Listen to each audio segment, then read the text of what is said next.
Innovating Education Learning World in association with WISE, an initiative of Qatar Foundation. The people's revolutions in the Arab world changed the political face of some of these countries. What was dubbed the Arab Spring swept away leaders who had ruled for decades, now discredited. But has the Arab Spring brought a revolution in education as well? This week we have examples from Libya and Tunisia, and we hear from an expert on the subject. It has been a year since the start of the successful revolution in Libya, and the country is preparing for a new era. But how will history be taught in the post-Gaddafi age? Students at this school in Tripoli once only learned the former leader's version of events. Now the teachers have more say in what they teach. They are freer to express their opinions.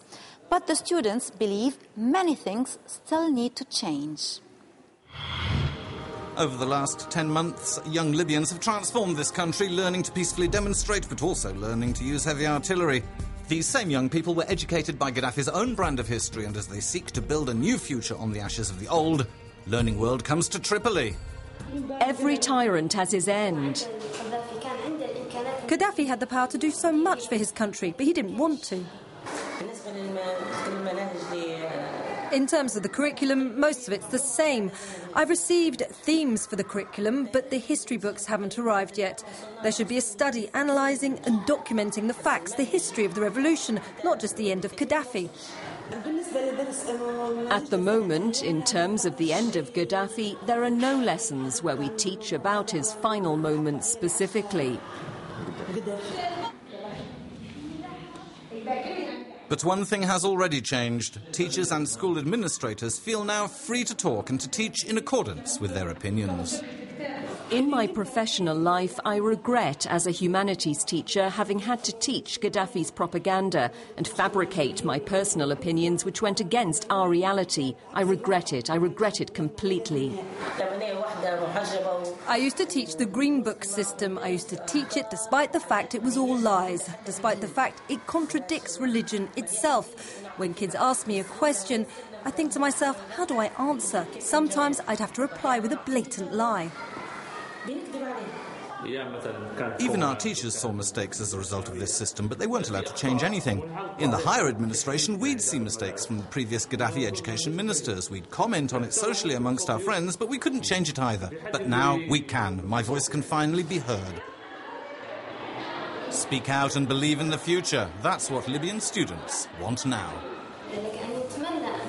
My mum told me that if the education system in Libya doesn't improve, she wouldn't let me stay here. My wish is that I can receive my degree in Libya and one day become a doctor. Change in education is not yet a priority for the political leaders in emerging democracies. We hear from Mohammed Faour, a senior associate at Carnegie Middle East. We join him now to hear more about the impact of the Arab Spring on education and the reforms these countries are considering. Mr. Faour, thank you for joining us. What's the impact of the revolution or the Arab Spring on education? So far, the new regimes did not show any indications that the change in educational matters is a priority. So far, these systems are still preoccupied with political changes, legal and economic ones. But you need to change educational systems if you want to create stable and prosperous societies. Do you think the educational landscape will differ dramatically in the Arab Spring countries like Tunisia, Libya and Egypt? Are we going to see new education models?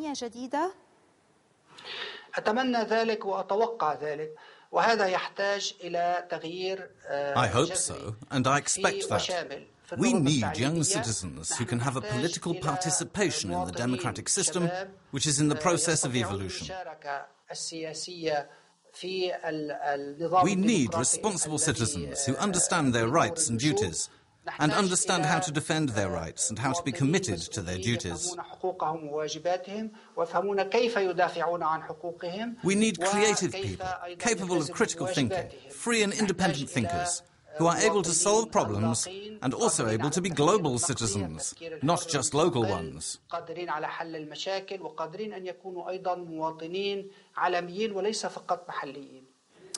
What reforms need to be made? There are three important things that should be taken care of. First, governance. Second, development of the teacher and his qualifications. Third is accountability and also citizenship and civic education. Students need to be educated to be responsible citizens, and this includes the ability to understand their rights and duties as citizens and exercise their citizenship. And this starts at school, like participation in student council elections, to school boards, etc. أستاذ فاور شكرا لك. شكرا لكم.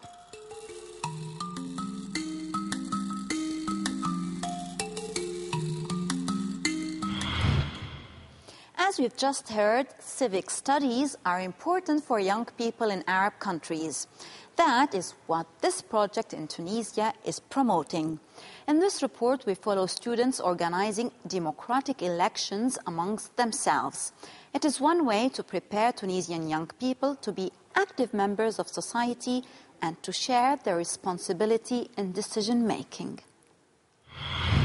In October 2011, Tunisia went through a historical moment, the first free elections in the country after a revolution that deeply moved the Arab world. In Hassan ibn al-Forat school, students were voting at the same period. They elected their delegates, and Maha Maksi was named president of the directorate. This project, named Elect Junior, is unique in Tunisia.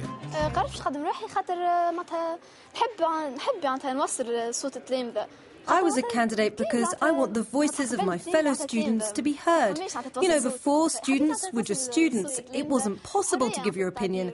Now there's freedom of speech, because even if we're just students, we have things to say. Why shouldn't our voices count?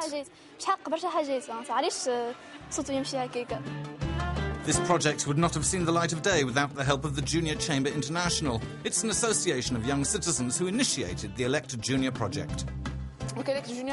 Elect Junior is an election in the school, an election that led to the formation of a committee of 5 people, a president and 4 vice presidents, each one of them in charge of a mission. Another major stakeholder in this project is UNICEF. The post-revolution period revealed many issues regarding education. Civics and education and citizenship are areas in which I think that our office and the Ministry of Education will invest in order to help the country in the democratic transition. Today, the elected representatives of the directorate of Asad ibn al-Forat School are attending a training session given by a member of the JCI. In the presence of the school director and their teachers, they're learning, for instance, how to manage their mandate. We've trained them for a very, very tricky job. Very difficult, even for adults, how to conduct an electoral campaign. The training has been written by specialists. That's what delighted me. I was simply delighted. I felt the school had some sense. Despite being only 13, Maha, the president, is fully aware of the importance of her position. I feel that I have my share of responsibility in the decisions. I'm responsible for my fellow students, so I have to know what to say or what not to say. I really feel a big responsibility on my shoulders, and I'm ready to take it on. The elected children only have a year to prove themselves. This first experience will determine whether Elect Junior will be set up in other schools in Tunisia. Well, that's it for now. Let us know what change you would like to see in education. Also, those of you in the Arab Spring countries. Share your thoughts with us on our social media pages. Before we go, one of our fans in Tunisia writes to say that graduates are having a lot of difficulty finding a job. Well, see you again next week. Goodbye. Learning World in association with WISE, an initiative of Qatar Foundation.